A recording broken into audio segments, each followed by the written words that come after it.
What can technology offer this hard rock business?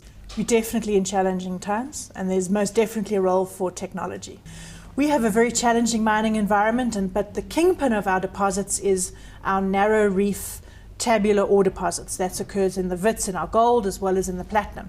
And so therefore it's a challenge about how we're going to better mine these very narrow reef deposits. Currently we're having to take out 1 meter, 1.2 meters in our stoping widths because of where and how our mining methods go.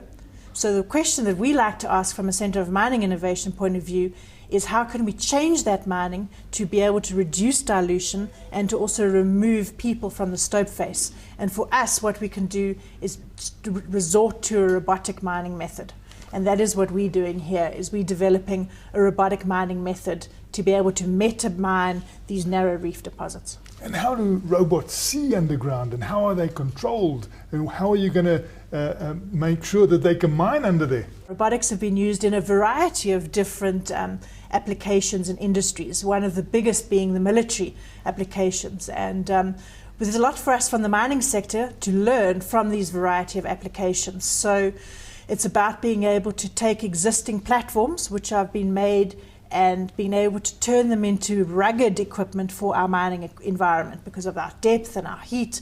Our challenge has been to be able to develop a suitable platform for the mining environment, and this is something that we've done. And is this going to cost the earth? The same way smartphones were very expensive when they were first launched. It's about being able to have the correct timing in the market, plus the price of these various applications. We do see when we started doing this work, it was really prohibitively expensive. And just an example being normal 3D cameras are quite expensive, and if we just use and replace with common apparatus like the Xbox Connect, it's a much cheaper tool.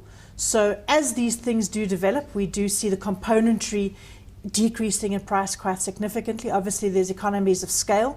If we can take a robotic mining fleet from 1 unit into a couple of 100 units, there are economies of scale, and of course the added on advantage for us as South Africa to have a purely manufacturing environment for these things will also change the economics in totality. So I do not see money to be a prohibitive access point to be able to put robotic miners into mines, which will ultimately mine more productively and keep our miners safe. The competitive advantage that is going to be afforded to the first major who gets into the space is significant. When could you have the first application really doing some solid work? Our first port of call has been a safety platform, whereby if unfortunately there could be accidents underground, we can send a safety platform in. As soon as the cycle bottoms out, as well as the wage situation brings a bit more stability to the operating environments, that will be rearing to go and do some more in-mine applications. Your robots go in, how do they actually extract? It's been a long time getting the robotic platform right,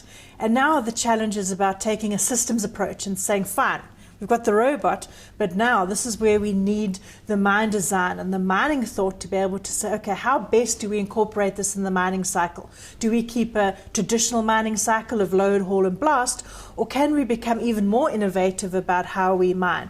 Are there ways that obviously we're not going to be able to use explosives in the traditional sense, so therefore how can we break rock? Do we use electricity? Do we use thermal braking through microwave energy? And this is the current thinking. Most of the majors are tackling technology, and it's very much a strategic decision. Are they fast followers? Are they first movers? So from our viewpoint, we had a very interesting opportunity to be able to see how all the individual majors are tackling technology. For me, it's a very important aspect right now. I equate it currently to what is happening in the past, in the 60s and the 70s in the North American copper sector.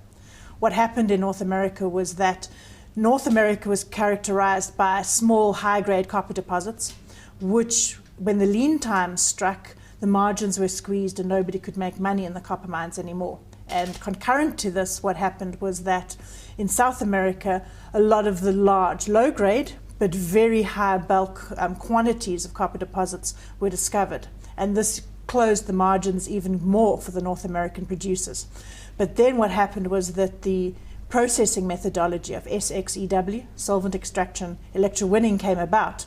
And this methodology allowed these very high-grade deposits to have more optimal processing and thereby become back on stream. The margins expanded and these operations could make money, and it effectively engineered a second wind of life into the North American copper operations. And this was because of one aspect, technology. The T in that supply curve became very important.